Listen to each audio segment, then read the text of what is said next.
geography has been unkind to China, and this could very well provide the US and its Quad allies with a chance to counter Beijing in the disputed waters of the South and East China Seas. U.S. Defense Secretary Lloyd Austin has proposed creating an integrated deterrence, with the help of allies, most likely to counter China's covert submarine activities. Austin put forward his idea during his first policy speech last week. China's need to dominate the South China Sea and the East China Sea may be linked to its insecurity of having an island chain in those waters.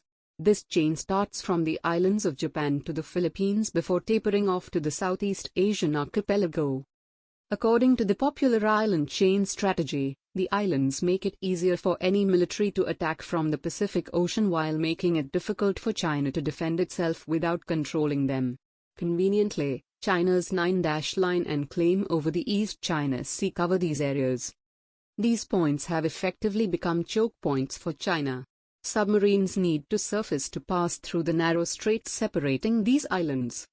The US could thus choose choke point control as a form of deterrence, and Japan's role will be quite significant in this aspect, according to Jeffrey Honung, a political scientist at Rand Corporation. The island chains also have deep waters surrounding them while Chinese waters are more shallow. Each of China's submarine bases has a fair bit of shallow water that their submarines have to transit through to get into deep water, Tom Shughart, a former U.S. Navy submariner, told Nikkei Asia. On the other hand, Japanese and Taiwanese submarines can immediately go down under. The submarine menace.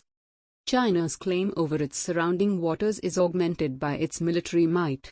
It currently has the largest naval fleet. Its submarines also give China the potential to spy on its neighbors. The Eurasian Times had reported on the underwater submarine drone found by an Indonesian fisherman late last year. China's latest Type 093A submarine also comes equipped with noise-reducing devices, making its fleet more stealthy. India has concerns about the increasing Chinese submarine presence in its neighboring waters. Japan has reached out to India to help build military infrastructure on the latter's Andaman and Nicobar Islands, which are strategically located at the western entrance to the Malacca Strait, Southeast Asia's main shipping lane. The island's location next to these straits can be viewed as another choke point, as it provides the Indian Navy with the scope to monitor Chinese submarines. There have also been reports of India building a sound surveillance sensors chain in the Andaman Sea with the help of the US and Japan to create a counter-wall against Chinese submarines. A united front against China? Austin's speech need not be only understood in the integration of all military services of the US, but also a potential collaboration between the US and its allies. And Quad, the informal alliance of countries committed to a free and open Indo-Pacific, can be an effective tool to achieve this goal. Honung detailed what Japan's role could be in this aspect. He talked about a combination of the Maritime Self-Defense Force's submarine capabilities and defensive mining, specifically anti-ship cruise missiles or P-3C maritime patrol aircraft to find and hunt Chinese subs. Shughart floated the idea of including Australia and South Korea in any potential plan. Japan, along with Australia, has a large fleet of diesel-electric submarines that can be employed at the choke points. Countries lying in the first island chain will probably be crucial for any joint effort, as Japan alone cannot fully deter China.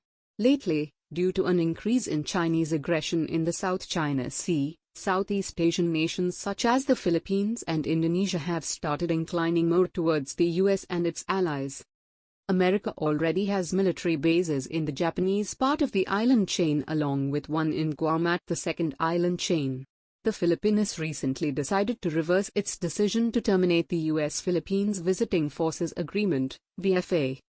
Like India, Indonesia is also improving its infrastructure to detect submarine activity.